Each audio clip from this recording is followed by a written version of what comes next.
అవినాష్ రెడ్డి ముందస్తు bail petition పై నేడు హైకోర్టులో విచారణ చేపట్టనున్నారు. ప్రస్తుతం అవినాష్ రెడ్డి పులివెందుల్లో ఉన్నారు. ఇప్పటికే సుప్రీంకోర్టు హైకోర్టు మధ్యంతర ఉత్తర్వుల్ని పక్కన పెట్టింది. ముందస్తు బెయిల్ పిటిషన్ పై హైకోర్టు నిర్ణయం తీసుకోవచ్చని సుప్రీంకోర్టు తెలిపింది. ఈ రోజు అవినాష్ రెడ్డి ముందస్తు బెయిల్ పిటిషన్ పై తీర్పు వచ్చే అవకాశం ఉంది.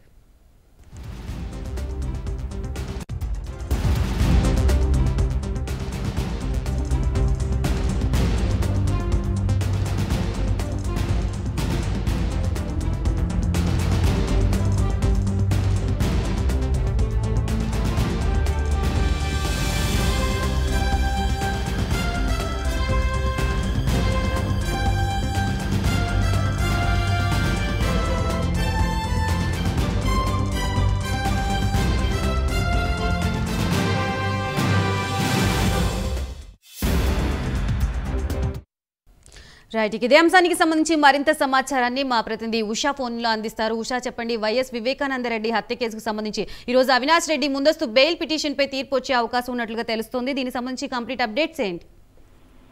గాయత్రి, వివేకానంద రెడ్డి హత్య కేసుకు సంబంధించి ముందస్తు బెయిల్ అప్లై చేస్తున్నటువంటి అవినాష్ రెడ్డికి ముందస్తు బెయిల్ కి నేడు హైకోర్టు ఎలాంటి తీర్పు ఇస్తుందనేది మాత్రం సర్వత్రా ఉత్కంఠగా ఉంది. ప్రస్తుతం పులివెందుల్లో ఉన్నటువంటి అవినాష్ రెడ్డి ఇప్పటికే హైకోర్టు మధ్యంతర ఉత్తర్వులు లేదా పక్కన ఇప్పటికే హైకోర్టు మధ్యంతర ఉత్తర్వులు ఏదైతే ఉన్నాయో దీన్ని ఇప్పటికే సుప్రీంకోర్టు పక్కన పెట్టింది. దీనికి సంబంధించి హైకోర్టు ఎలాంటి నిర్ణయం తీసుకున్నా తమకు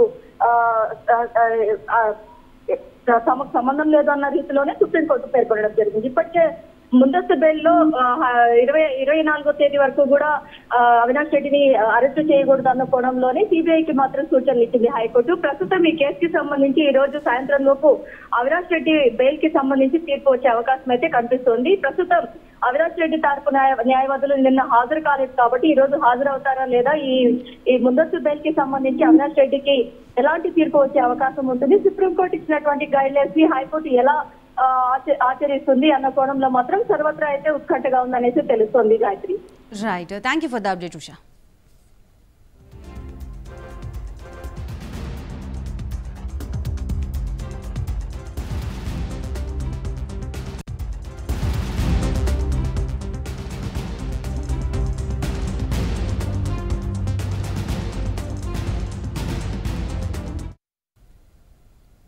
సుడాన్ నుంచి